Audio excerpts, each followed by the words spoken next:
All right, everyone. Welcome back to the Mindful Hunter podcast. I'm your host, as always, Jay Nickel. Today is episode 9, and we are going to get into arrow building 101. So I'm going to do my best to lay the groundwork for what you need to do to select an arrow for your particular setup, talk about some components you may want to add, what you should be thinking about as far as point weight and total weight for the arrow. And then I'm going to walk through the kind of basics of how you would actually build an arrow at home, what tools you would need, and the process you would actually go through. As usual, I threw up a Q&A on my Instagram, so I have some decent questions to touch on at the end if I don't cover those particular questions throughout the content of the podcast.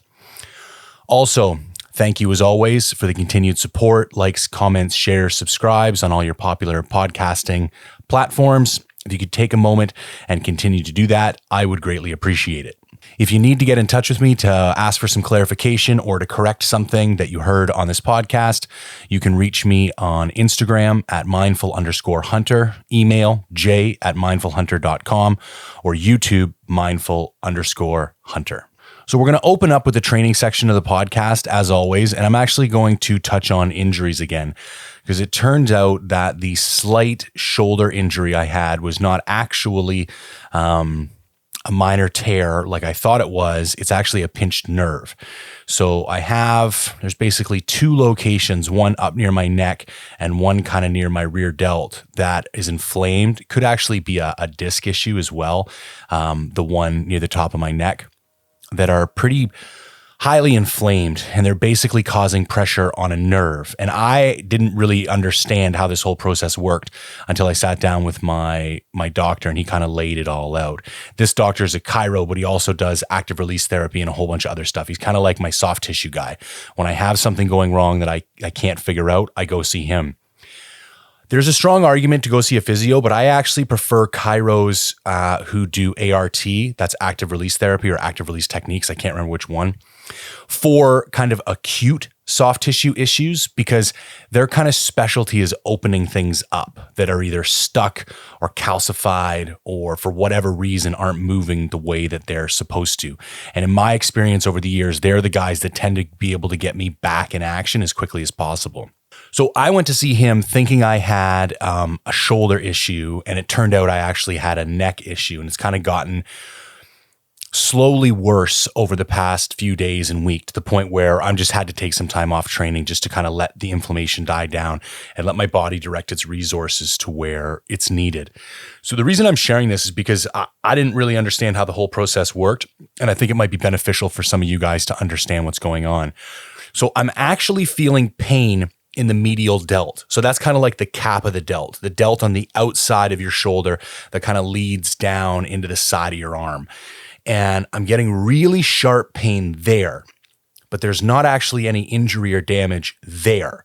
It's the nerve further back up towards my spine is being compressed. And when I go through ranges of motion that basically pull that nerve, and then the nerve's not allowed to move, where it shoots the pain is kind of, I don't know if it's the next connection point or how exactly it works, but the pain I get is in the delt. So everything I was doing was for delt, but there's actually not much of a problem at the delt. It's further up the chain.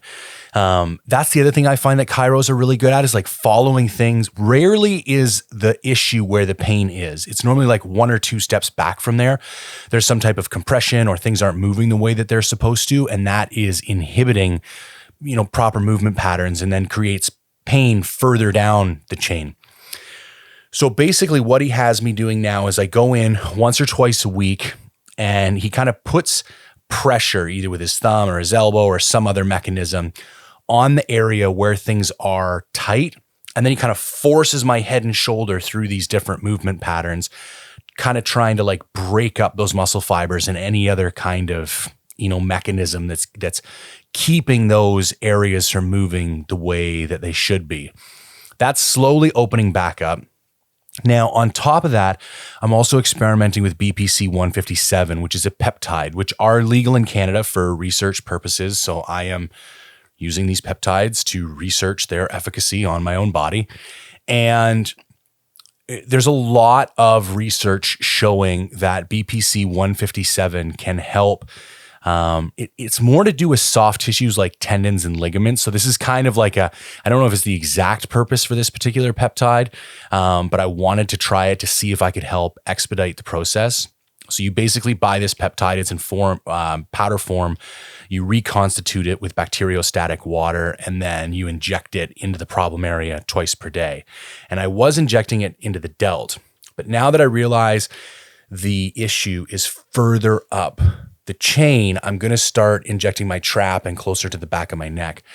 And you could do this subcutaneously, but I prefer to do it intramuscularly, but you're not going deep, so you don't need to worry about hitting anything sensitive. I did this once before for golfer's elbow, and it worked really, really well. You basically, the most common dosage protocol is somewhere between 250 and 350 micrograms twice daily for a period of 3 weeks. And if you don't see any benefit after that time period, it's probably not the protocol for you. There's probably other damage in there that BPC-157 isn't particularly good at. Another soft tissue peptide that shows a great amount of promise is TB500.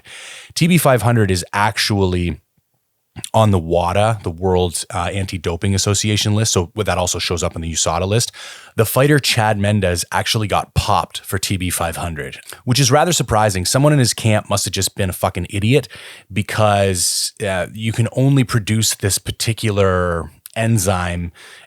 You can only have it produced exogenously. Like it's not a mimic of anything that's already in your body. So there's no way that you would think it would get past a drug test.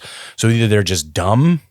Yeah, that's the only explanation. You're dumb. If you know you're getting drug tested, this is not a comp. There's lots of other compounds that I could see making a rational argument for, because you could possibly get out of your system, or maybe it would look like something else when it metabolizes, but that's not the case with TB500. So TB500 is another soft tissue peptide that, if you're looking to research or experiment with these types of things, that shows a lot of promise in helping expedite the recovery of certain soft tissues. There's a fairly common protocol as well to double up with BPC-157 and TB500 and do them both. I wanted to try the BPC-157 on its own first, partially because it's much more inexpensive, and I'd like to actually know which one of them works. And if you use them both at the same time and you do have some benefit, you'll never really know which one it is. And then next time you're in a similar situation, you're just going to have to double up again. I would rather be more selective with my compounds and understand which mechanisms are actually producing benefit. So I will keep you guys up to date and let you know how this particular protocol is working out for me. I have a fairly extensive experience with different PEDs and compounds and stuff. And I didn't know if it was going to be out of scope for this podcast or if it would be something in scope for this podcast. So maybe let me know if that's, is that something that some of you guys are interested in? Should I start covering more of those types of compounds in this podcast? Usage, dosage protocols, my own experience with different things. If that's something that interests you guys, I'm more than comfortable to expand more on my own individual experience, and if that's going to benefit you guys. So maybe either leave a comment down below or hit me up with a comment and tell me if that's something that you'd like me to cover more moving forward. For now, I'm going to take another 2-3 days off the gym. That'll round it out to a full week. Then I think I'm going to take an additional full week and only do legs. I'm going to break up quads and hammies. I'm going to do 1 day on, 1 day off. So it'll be like quads, day off, hammies, day off, quads, day off. Rinse and repeat. Do that for another full week. That will have given my upper body a full 2 weeks off. I thought about training the right side, but because it's a neck issue, even some of the stuff I'm doing with my right arm is aggravating the left. This is a good moment too to talk about priorities. Ultimately here, what really matters is the hunt. So I'm going on this goat hunt in less than 6 weeks. If I had to, I would stop training full stop between now and the goat hunt, if that's what it took to get this shoulder. That's why I just stopped training immediately, because I was like, whoa. Once I come back from the goat hunt, I don't have another hunt for 4 months. I will go beat the shit out of myself in the gym. But ultimately, I need to be able to be in shape for this hunt. And if that means that I have to just not train upper body for 6 weeks in order to let this shoulder heal, that's what I'll do. People get far too worried about losing gains. Here's the deal. I'm not going to lose a significant amount of tissue in 6 weeks, especially if I'm still doing legs and cardio. It's nothing that I can't get back in 3 or 4 weeks once I ramp my calories back up and go hard in the gym. What I can't get back, so to speak, is starting a hunt with an injured shoulder. So I'm going to be rather conservative with this, protect the hunt, and then try and work around it to the best of my ability. All right, quick diet update. So if some of you may notice the progress pic that I threw up, I ended up putting on 52 pounds in 17 months, which is a fairly significant weight gain. And I maintained decent condition throughout, not shredded by any stretch of the imagination. But there's about 4 weeks left to this bulking cycle. And I recently submitted my last round of pictures. My calories have been fairly consistent, really over the last month. Not a lot has been moved, but I only went from 261 to 262 over the last 7-day period. So my coach kind of saw that as stalling out. So he upped my calories. And I just thought it would be helpful to give you an example of what it looks like when you up your calories. Because a lot of people ask what my macros are and stuff, and I don't have a fucking clue. I just follow a diet. And what my coach tends to do when my diet goes up is he will just, normally it's carbs that he plays with, and he will just selectively up the carbs in most of my meals. So for instance, this round, my carbs went up by, and I'm going to be talking about the weight of the food, not the number of grams of carbs themselves. So for instance, most of my meals were 250 grams of rice or 250 grams of potatoes previously, and he just put them all up to 280. And I have cream of rice for breakfast, and he put that up by an additional 35 or 40 grams. So if you think about it, by weight, 50 times 4, I went up by about 200 grams of food, which is probably somewhere in the neighborhood of 60 grams of carbs per day, which would be like 240 calories. If we take that over the course of the week, that's maybe 1,750 calories that he increased my diet by. So that's not really that much. So I think I just wanted to share that to advocate the slower is better approach to diet modifications. You don't have to be changing things by hundreds of calories a day in order to see results. If you're looking to put on size, consistently monitor your weight. When you see yourself stall out, increase calories by a couple hundred a day, increase carbs by 40 or 50 grams of carbs every day until you start seeing that scale go back up, and then leave it alone until you stall out again. Putting on weight is just like dieting. You don't want to do anything too drastic because it's kind of like your body has so much change it's able to go through. And if you hit it too quickly, you will run out of levers to pull. So we'll talk about that more once we get into me prepping for a show, because dieting, it's much more important. Like you wouldn't want to pull out all the stops and cut all your calories, do 2 hours of cardio, a bunch of clen, a bunch of T3, all in like the first, week, because then you'd have no levers left to pull. Your metabolism would end up stalling out and you wouldn't be able to lose any more weight without losing significant contractile tissue, which is not the goal when you're cutting. So an interesting gear update I'm going to do this week. There's not a lot of hunting content so far. Bear with me. We're going to get to the arrow building, I promise. I bought a CPAP machine. Technically, I bought an A-CPAP, which is an auto CPAP, which is basically one of these devices that people with sleep apnea need to use. I've talked about this before, but essentially, even when I was back at like 245, you just get to the point where you start having sleep apnea. And it's technically what happens is it's called obstructed sleep apnea. And you start getting like more tissue in the back of your throat. And when you start going to sleep, it relaxes and it obstructs your airway, and you basically wake up choking. So most nights I wake up 10, 15, 20 times a night, really, like every 35 to 40 minutes. It's kind of crazy when you say it like that. I don't really think much of it anymore because it's been like that for so long. But my wife started getting really concerned because like the volume and the intensity of the snoring is just like out of this world. Like she basically says it sounds like you're going to die every night. And she started getting concerned about my health. I started thinking like, okay, I should probably do something about this. So I started doing a bunch of research, found a decent CPAP machine and bought it. So I've only slept with it on for 2 nights. And I will say it's very challenging having something on your face that's like forcing air down your throat. I definitely haven't hit the sweet spot yet where it's comfortable and where I'm sleeping for like 5 or 6 straight hours. I'm still waking up every hour or two. The one thing that was very interesting is that I was looking at my sleep data from my Whoop, and previously, so it tracks different levels of sleep from like awake to light to REM to deep. And previously with deep sleep, the kind of last, most restful, nourishing type of sleep, since I bought the Whoop a couple weeks ago, I've not been able to crack an hour. Most nights are 42 to 52 minutes. I had one night that was 28 minutes. And my overall sleep performance has been, my ranking has not been very high on the Whoop.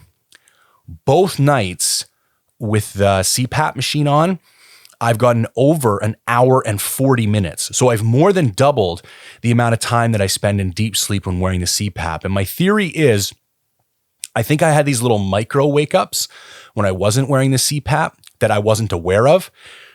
The way sleep cycles work is you start off at 1, you spend a few minutes in there, you go to 2, there's technically 5, 4 being REM sleep. I'm trying to remember back to intro psych in university, so you forgive me if I'm slightly off on this. But essentially, you cycle through all 5 and then go back up to 1, and then cycle through all 5 and then go back up to 1. And you only get 15 or so minutes in REM and deep sleep every time you cycle down. So essentially, for more restful sleep, you need to have more cycles, which means less interruptions. Because if you go down to like level 3 and then get woken up because of shortness of breath, you go all the way back to level 1. So you could go 1, 2, 3, wake up, 1, 2, wake up, 1, 2, 3, 4, wake up, 1, 2, 3, 4, 5. And you would have essentially went through almost 4 or 5 cycles before you finally hit 5. So my theory with the CPAP is that I'm not getting these micro wake-ups, and it's letting me cycle all the way down.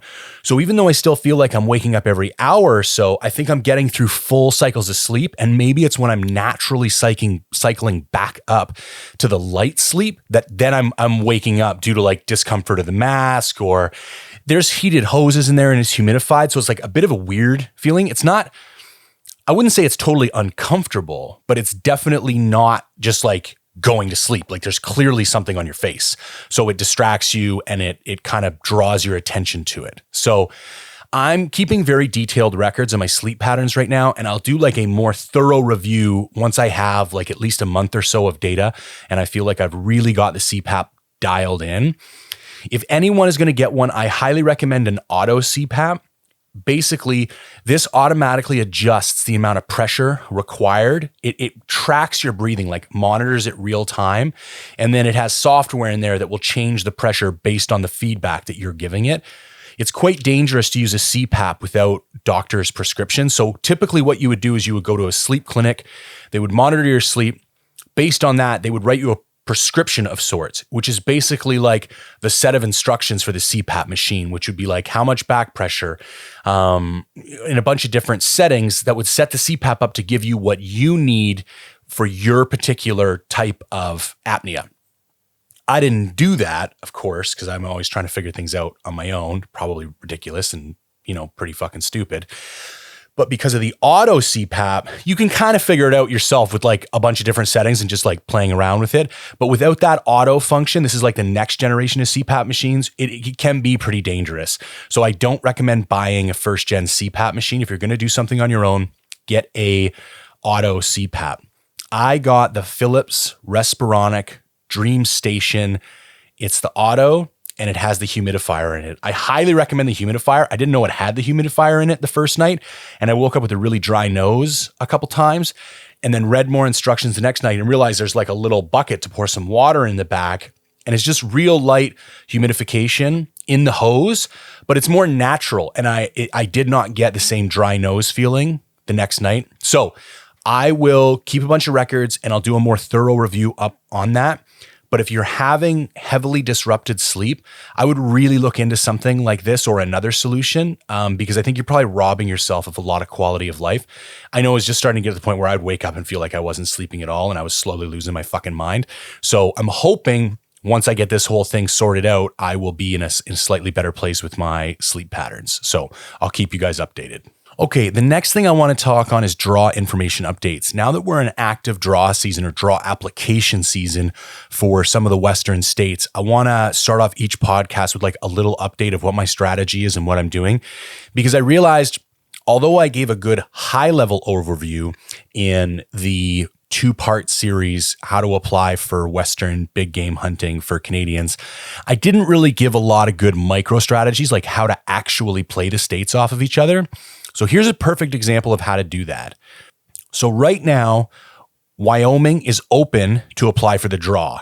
Arizona is just about to open to apply for the draw, and Montana in like a couple weeks or a month will be open.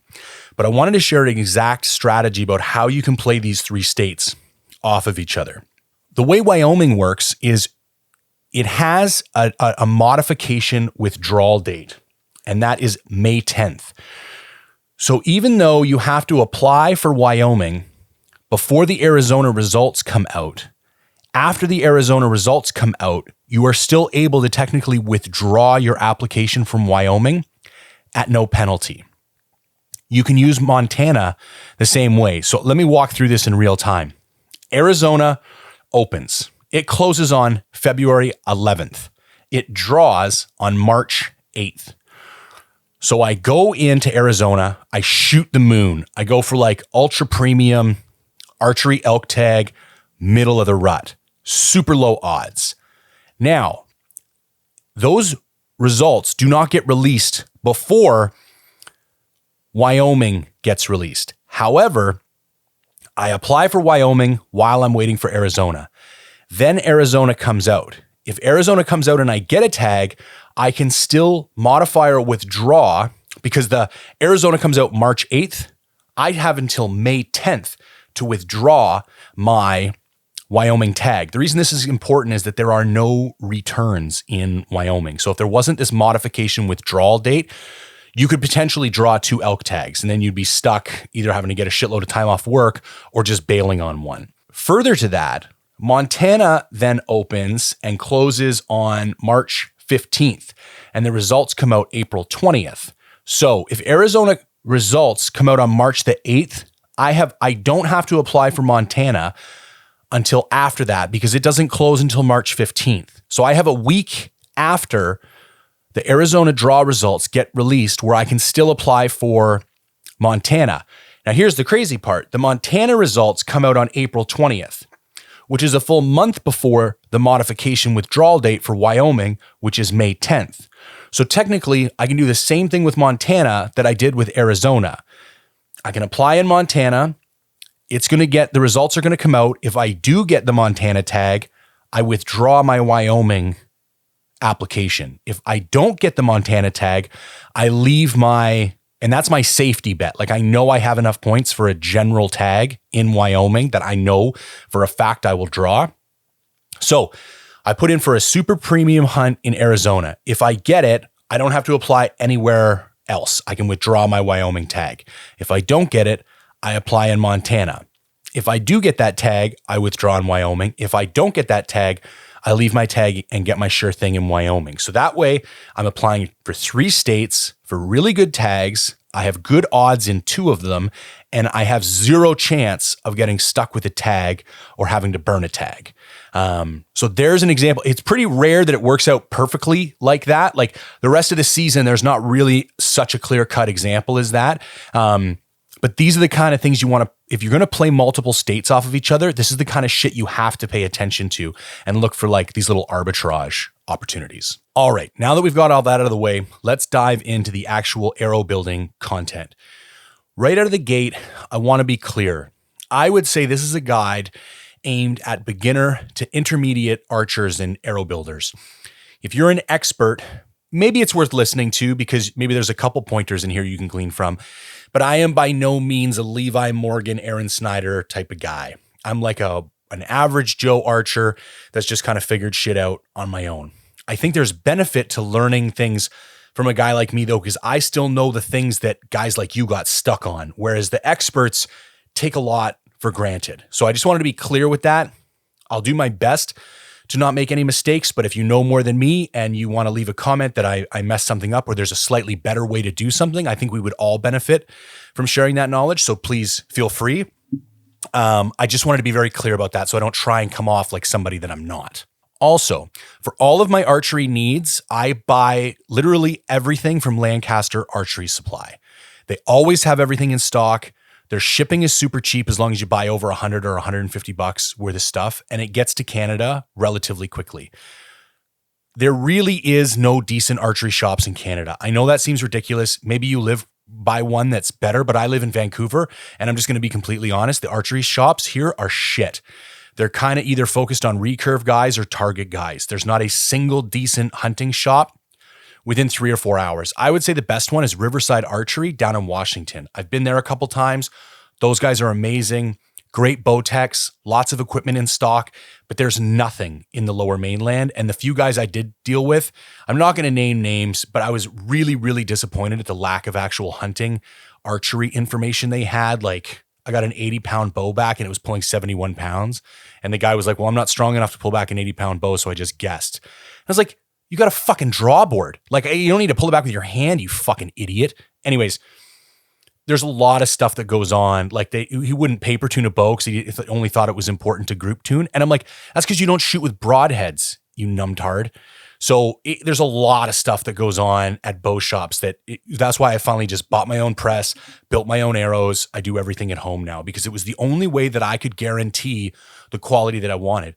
Plus, the side benefit was, once I actually understood the mechanics and how to fix everything, it actually helped me understand how everything worked as well. So then I could actually visualize the way my system was working better. And I don't know if it's just like a placebo effect, but my archery got significantly better. Like, my skill itself, my accuracy and my consistency got notably better once I started fixing all my stuff. And my theory is it just comes from such a deeper understanding of your gear.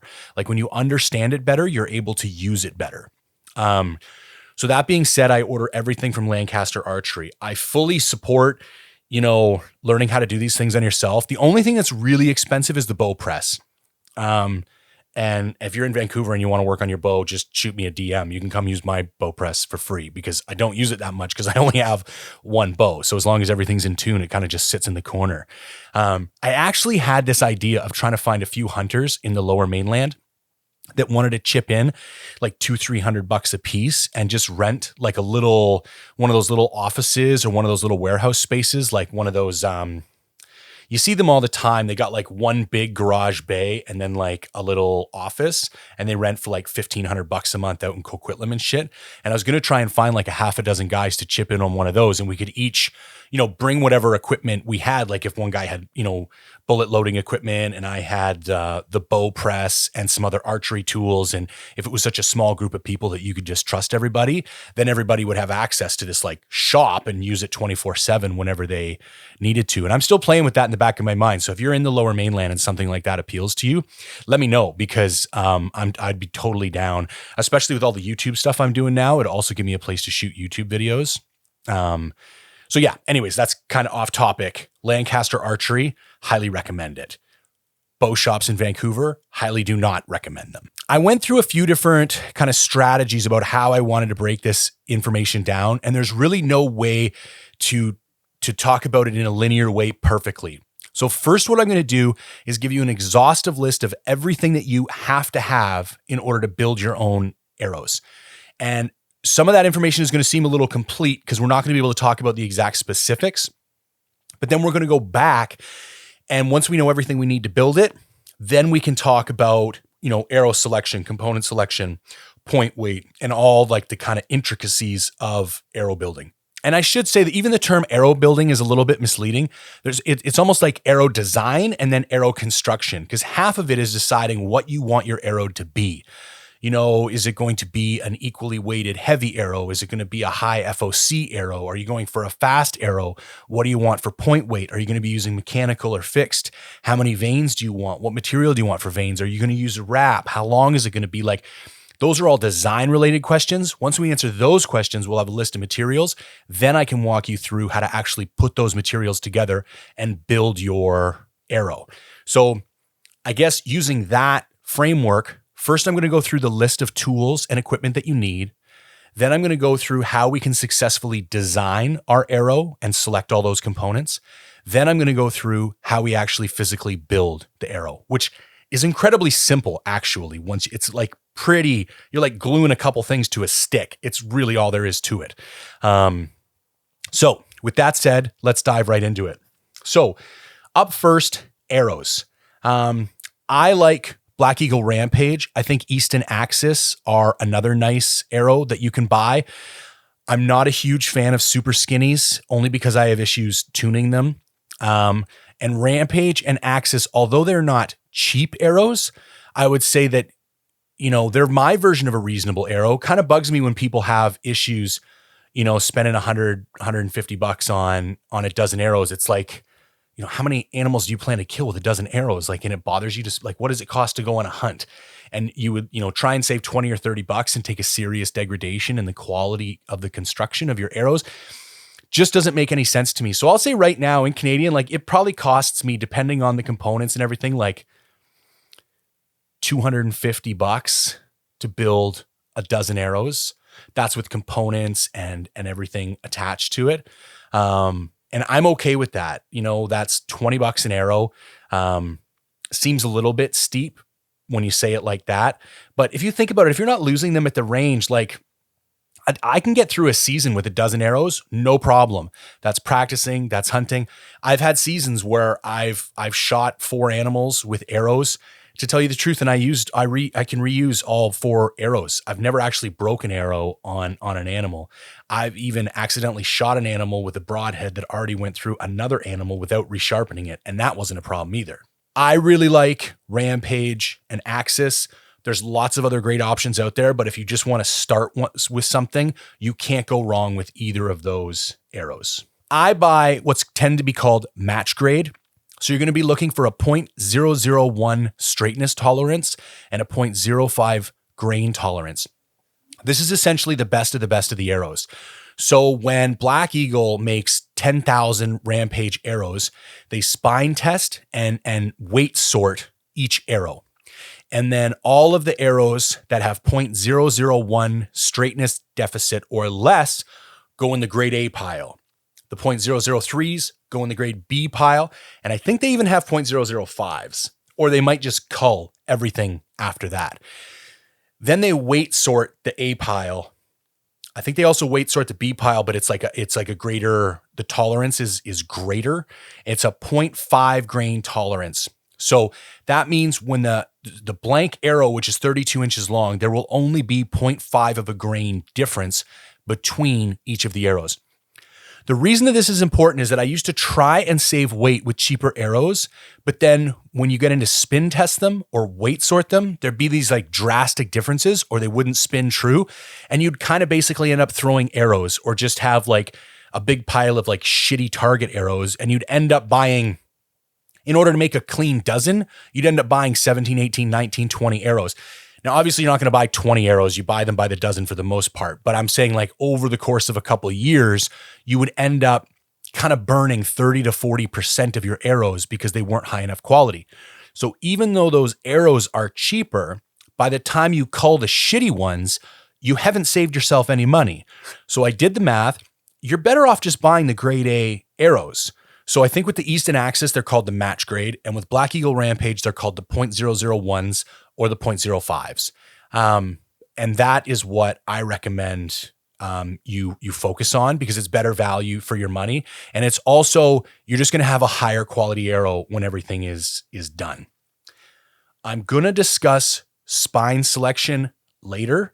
I'm also going to discuss length later. So I don't want you to think I'm going to forget those, but just know on our shopping list so far, we have arrows.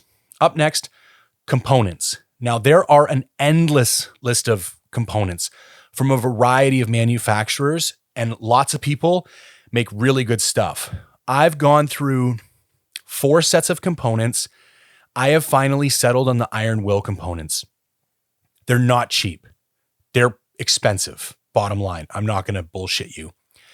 If they're out of your price range, just go with the components that come with the arrow. If you buy Black Eagle arrows, they come with this half out that, to be honest, is not bad, man. It totally works, and it's free, and it's decent. So that's what I would do. But if you're trying to build like your dozen like platinum killer arrows, get the iron will components, and we'll get into weight selection later. They tune better than anything I've ever had. They install better than anything I've ever had. Just the quality of construction of everything that Bill makes at Iron Will is beyond reproach. So that's my recommendation for components. And again, we're going to touch on weight of components later. The other note I want to make when we get into arrow length, some components will affect your arrow length. For example, the half outs stick out up to a half an inch past the end of your cut arrow. So you will end up with an arrow 1/2 inch longer than the arrow that you cut. So that means you have to cut an extra 1/2 inch off to compensate for that. Now, when you look at the components, they tell you that, but just keep that in mind because it will have an effect overall. Okay, up next, let's talk about wraps. I use Boning carbon arrow wraps.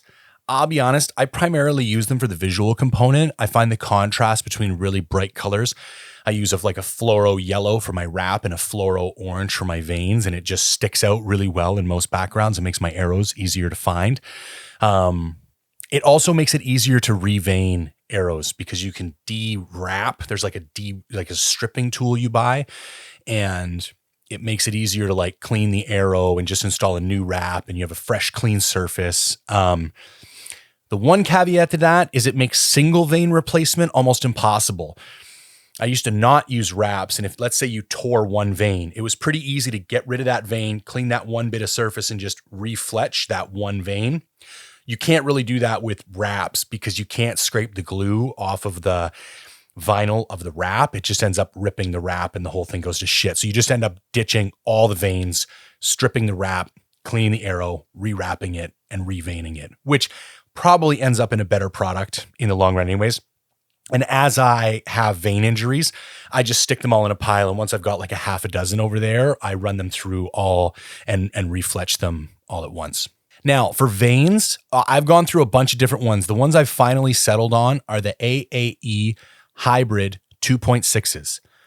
Physically, from an appearance perspective, these are identical to the AAE Max Stealth 2.7 inches. I don't know why they're called 2.6s when they're actually 2.7 inches. I also don't really care. I love the shape of the Max Stealth, but with Max Stealth, you have to have a primer pen and cleaning wipe. So you have to have a wet wipe type thing with an alcohol component on it to clean your carbon arrow. Then you have to have a primer pen that you apply primer to each of the veins, and it can't be on there for too long. So you have to kind of do each vein before you glue it on. It's a total pain in the ass. And if you don't use the primer pen correctly, or it sits on there for too long, or whatever the fuck, the veins don't stick as well as they should. The hybrid veins have completely solved this problem. They have this lick and stick technology, which is essentially they're pre-primed. So you just run a bead of glue, stick them, and they're on there like concrete. It's phenomenal. I strongly recommend that. The other vein I really liked in the past was the AAE Max Hunter. Now it's slightly more higher profile, meaning it's a shorter vein, but it sticks out further from your arrow. Essentially still gives you the same surface area, maybe slightly less. But the way I shoot, I don't know if I draw back particularly far, or my anchoring position, or my face is just wide. I would always have veins tickling me right between my lip and my chin. And I don't like heavy vein contact because it produces inconsistencies in arrow flight, because sometimes you're pushing on it a lot, sometimes you're pushing on it a little. Not only that, it just plain tickled. Like it would literally tickle my face, and it was really pissing me off. When I switched to the Max Stealth profile, because they're shorter, they don't stick out as far from the arrow, that problem went away. So that's just a very practical reason why I like the Max Stealth shape, but the Max Hunters are a very good vein as well. I've primarily run AAE since I started shooting. I'm sure there's lots of other options like Blazer veins, and people talk about other veins all the time. So experiment, see what you like. But for me, that's what I choose to run. Nocks. I really like Easton G Nocks, and the reason is simple. They tend to clip onto my center serving of my bow really well, and yet are still loose enough that the arrow can freely rotate around the serving. If your nock is too tight, you will get inconsistencies in arrow flight because it's not releasing cleanly every time. And if your nock is too loose, your arrow can fall off of your string, or again, you will get inconsistent nock travel because it can be at a slightly different place. So it's like you want it tight, but not too tight, Goldilocks type shit. And the Easton G Nocks for me have just always worked. So that's what I run on most of my gear. Now for tools, you need a fletching jig. If you're on a budget, I recommend the Bitzenberger by the right helical, or the straight jig that you could then offset to the right if you want. I wouldn't buy the left helical. I'll get into that in a minute. Now, I would also recommend buying the $30 upgrade kit. This is on Lancaster Archery. It will increase the consistency of the tool significantly. It's worth it for an extra $30. Now, that's what I used to use, and I still have one here. What I use now is the Lancaster Archery Veinmaster Pro.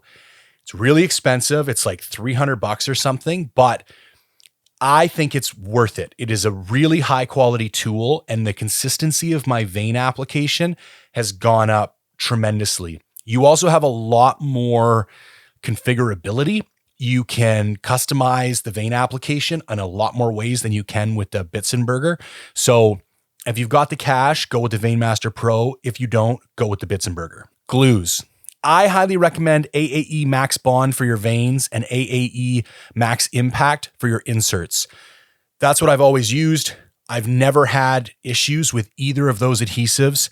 And in fact, I've tried 4 other insert adhesives, even 2-part epoxies, and nothing has been as reliable as the AAE Max Impact. I have never lost an insert, pulled one out in a Target or anything like that. Whereas with the other adhesives, I've lost at least one with all of them. Maybe it didn't cure right. Maybe there wasn't enough on there. I don't know. All I know is that Max Impact has never failed me, and all the rest have at least once. Up next, buy the G5 arrow squaring device. It's like a little plastic handle with like a little hunk of almost sandpaper-like material on the end, and you're going to use this to square your arrows. We'll get into that in a minute. Buy the Pine Ridge arrow spinner. You need a de-wrapping tool. So again, G5 makes a really nice one. It's basically like just a piece of, it's like a metal tool that has a crescent cut out of the end of it that like goes down to almost like a blade that's not quite sharp, and it just strips. It's like a stripping tool, and it will strip the wrapping off of your arrows when you go to revein them. Finally, you could buy an arrow saw. I don't. They're like the one I want. Last Chance Archery came out with one. It's beautiful. I want it. I don't really have room to set it up, so I'm holding off on it. And for like 25 cents an arrow, Lancaster Archery will cut your arrows. Now, this does take away some tuning options. Like you can't bare shaft tune and take off a 1/4 inch and tune and take off a 1/4 inch and tune. But I kind of know what I want my setup to be anyways. And to be honest, I'm probably not a good enough archer where that type of, finicky shit actually makes a difference in my consistency. So I would say an arrow saw is highly optional. I would recommend saving money for a bow press before you save money for an arrow saw.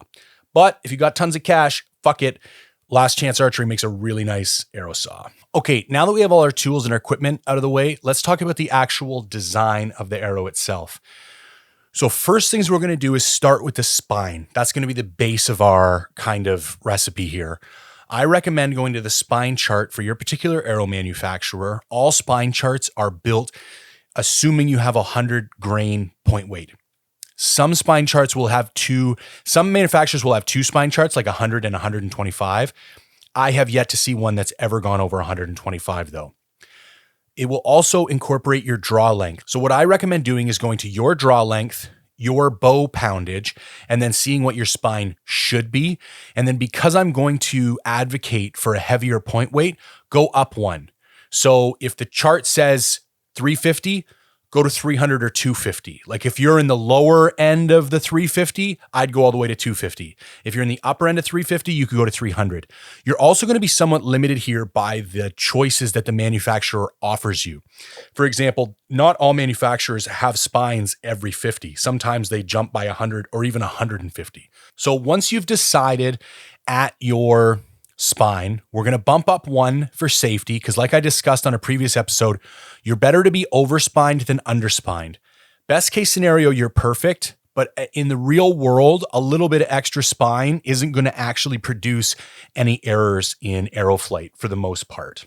Now that we have our arrow and we have our arrow spine, and we know how long roughly we want, you can look at your draw length and you're going to know roughly within a 1/2 inch how long you want your arrow. All arrows are going to be a certain weight, like grain per inch. So now we're going to have a starting point. So let's say our arrow is 10 grains per inch and it's going to be a 30-inch arrow. Now we have a base weight of 300 grains, okay? Now, I like a balanced arrow to end up between 500 and 600 grains total.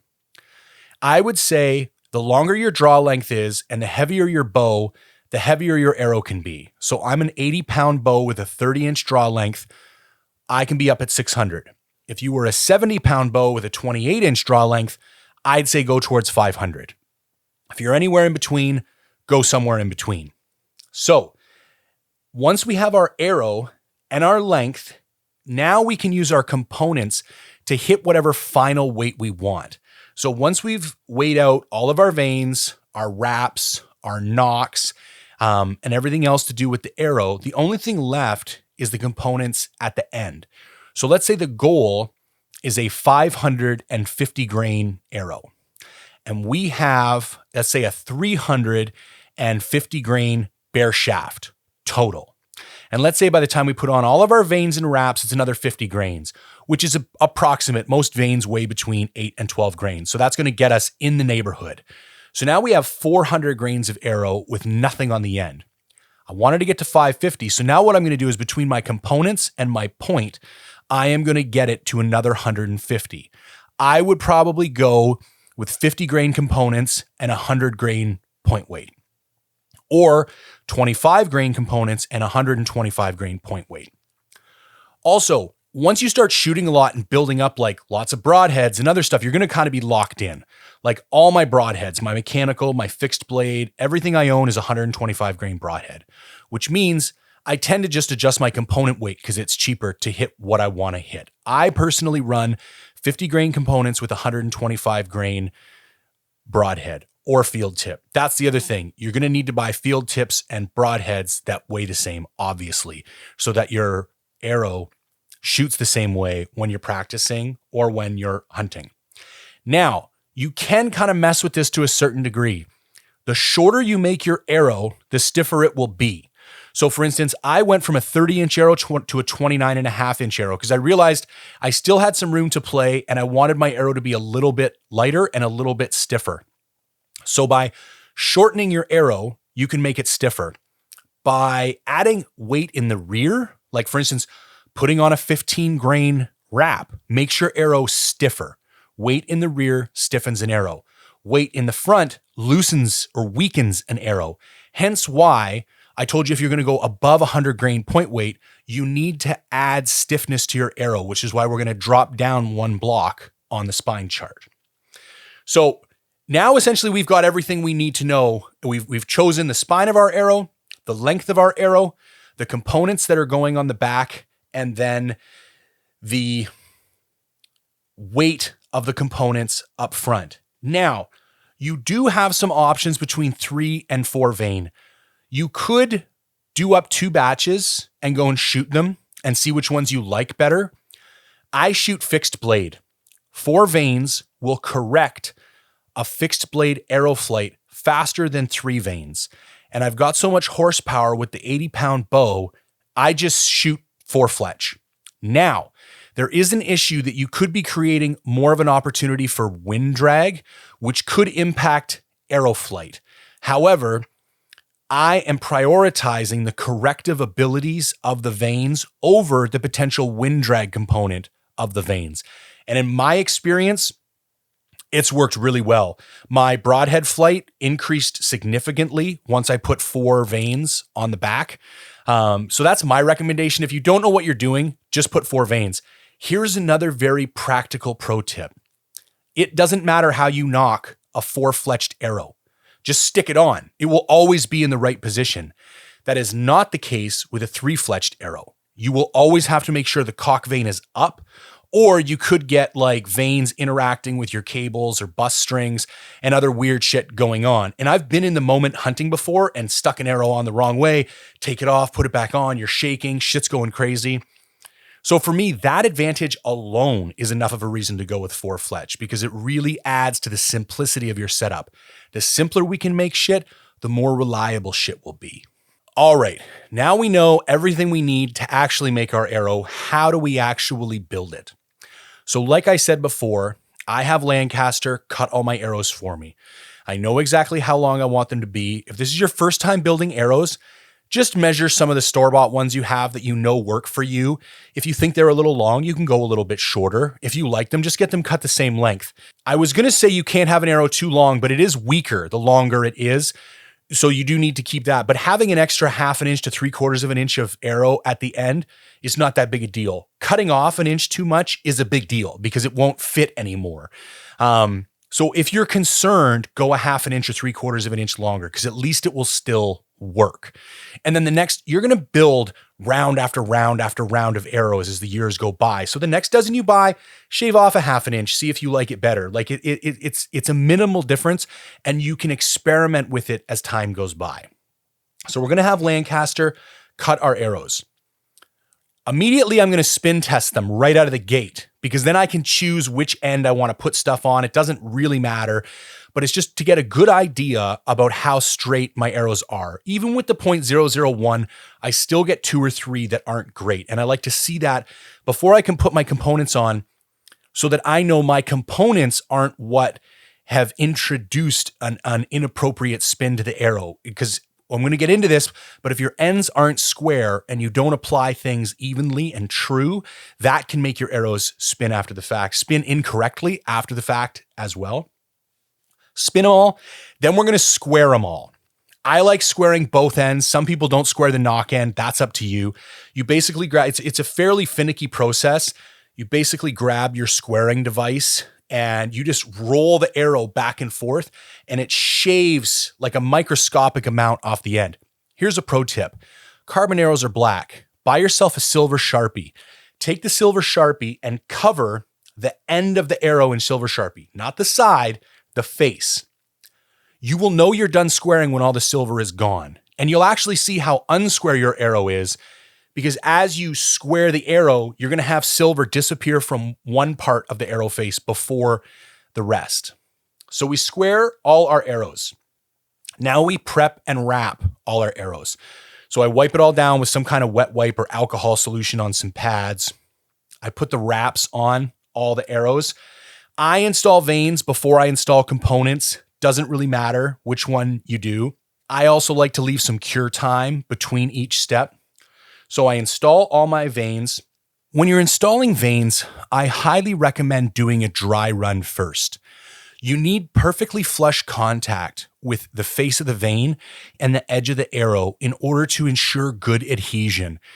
With the Bitzenberger jigs, because it's like a cast aluminum, they're not all perfectly square. And sometimes you'll have to take some rough grit sandpaper and kind of grind down some of the edges so that it fits perfectly smooth against the arrow.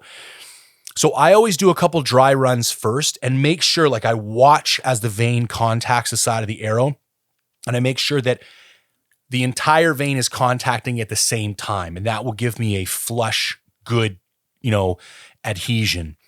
Same thing with the VaneMaster Pro. The way it works, there's these like 2 things that you twist and that can change the helical.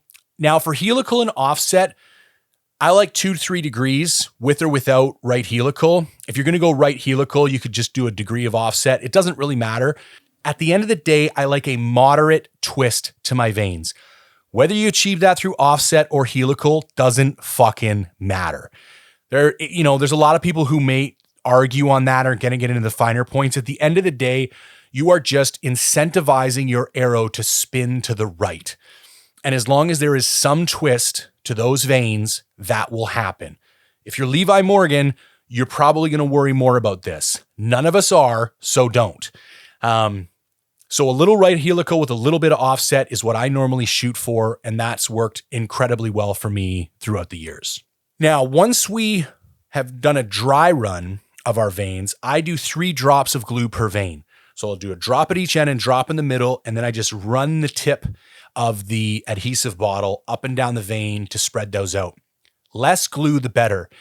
If you put too much in there, it's going to squirt all over the sides. It's going to make a mess. You would be shocked at how little glue you need to fill that little channel on the face of the vane. It's not much at all. So we put on our little glue, and then depending on what fletching jig you're using, you let it stick. I'll be honest, with the quality of the adhesives and the components these days, you don't need any more than, 15 seconds, and you pull it off and get going on to your next one. So then we're going to install all our vanes, glue them on our wraps. We're good to go. I normally then let those sit overnight and just make sure everything is cured and dry and completely set up. After that, I will go to do the components, and I'll do the same thing that I did last time. I might even, with the iron will components, it comes with this little wire brush. So I'm going to rough up the inside of the arrow, and then I'm going to take a very fine sandpaper and rough up the outside of the arrow. Then I'm going to take my wipes and my Q-tips. I'm going to clean the inside. I'm going to clean the outside so that all the carbon dust is gone. I'm going to before I do that, I made sure that everything was squared. Then again, without using an overabundance of adhesive, with the hit inserts from Iron Will, you're going to sink the hit insert first. So there's this little tool. You put the hit insert on there. You run a rib of glue upon the threads of the hit insert. You drop that in. And then I drop those in for all dozen, and I'll give that a few hours, or even I'll let it even cure overnight again before I insert or before I glue on the collar. So with Iron Will, it's a two-part component system, the hit insert and the collar. First, you put the hit insert in, and then you put the collar on. Some component systems are just one piece, like the half out from Black Eagle is just one piece that you got to glue on. The focus system from Black Eagle is two parts. I used to use the focus system. I highly recommend against using the focus system. It's got this one screw in there that always comes loose for some fucking reason. And then they were really hard to tune. I thought I was going to like the fact that I could spin my broadheads, but I didn't. So I don't recommend using the focus system. Once we have all that done and it's cured, we're going to re-spin test all of our arrows. And I'm going to spin test them with field points and with broadheads. This is the part where it's worth getting finicky. Some of your broadheads might even fit into some of your components slightly differently, and they're going to match up better with other arrows.